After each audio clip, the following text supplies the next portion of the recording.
आज शुक्रवार 19 जानेवारी 2024. मार्क लिखित पवित्र शुभवर्तमानातून घेतलेले वाचन. येशू डोंगर चढून गेला आणि त्याला जे हवे होते त्यांना त्यांनी बोलावले आणि जे त्याच्याकडे आले. तेव्हा त्यांनी 12 जणांची नेमणूक केली, अशासाठी की त्यांनी आपणाबरोबर असावे आणि भूते काढणाऱ्याचा अधिकार देऊन उपदेश कराव्यास त्यास पाठविले. त्यांनी या 12 जणांची नेमणूक केली.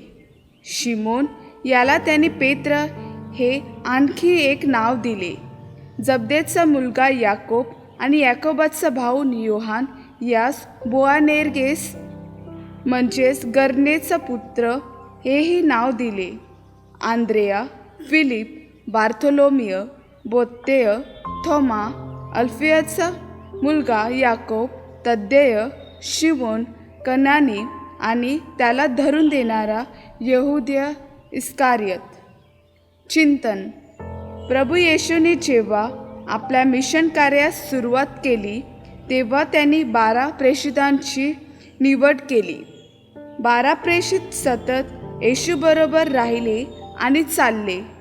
प्रभू येशूने त्यांना निवडले अशासाठी की त्यांनी त्याच्याबरोबर असावे व त्यांना भूते काढण्याचा अधिकार देऊन उपदेश करण्यासाठी पाठवावे. 12 प्रेषितांच्या निवडीत परमेश्वराच्या कार्याचे एक वैशिष्ट्य आहे. प्रभू येशूने प्रेषित म्हणून सतत सामान्य लोकांची निवड केली. सामान्य कामे करण्यास विशेष शिक्षण आणि ज्ञान नसलेल्या, तसेच कोणत्याही सामाजिक लाभ किंवा मत नसलेल्या सर्वसामान्य लोकांची प्रभू येशूने निवड केली. प्रभू येशूला आपल्या मिशन कार्यासाठी सामान्य माणसे हवी होती, जे अंतःकरणापासून त्याच्यावर विश्वास ठेवतील आणि जोपाने त्याचे मिशन कार्य पुढे ठेवतील. परमेश्वर नेहमी अंतःकरणाकडे पाहतो आणि अंतःकरणाचे नम्र लोक परमेश्वराला सतत प्रसन्न करतात. प्रभू येशूने त्याच्या अंतःकरणाकडे पाहिले आणि देवराज्याच्या घोषणासाठी त्यांना योग्य ठरवले.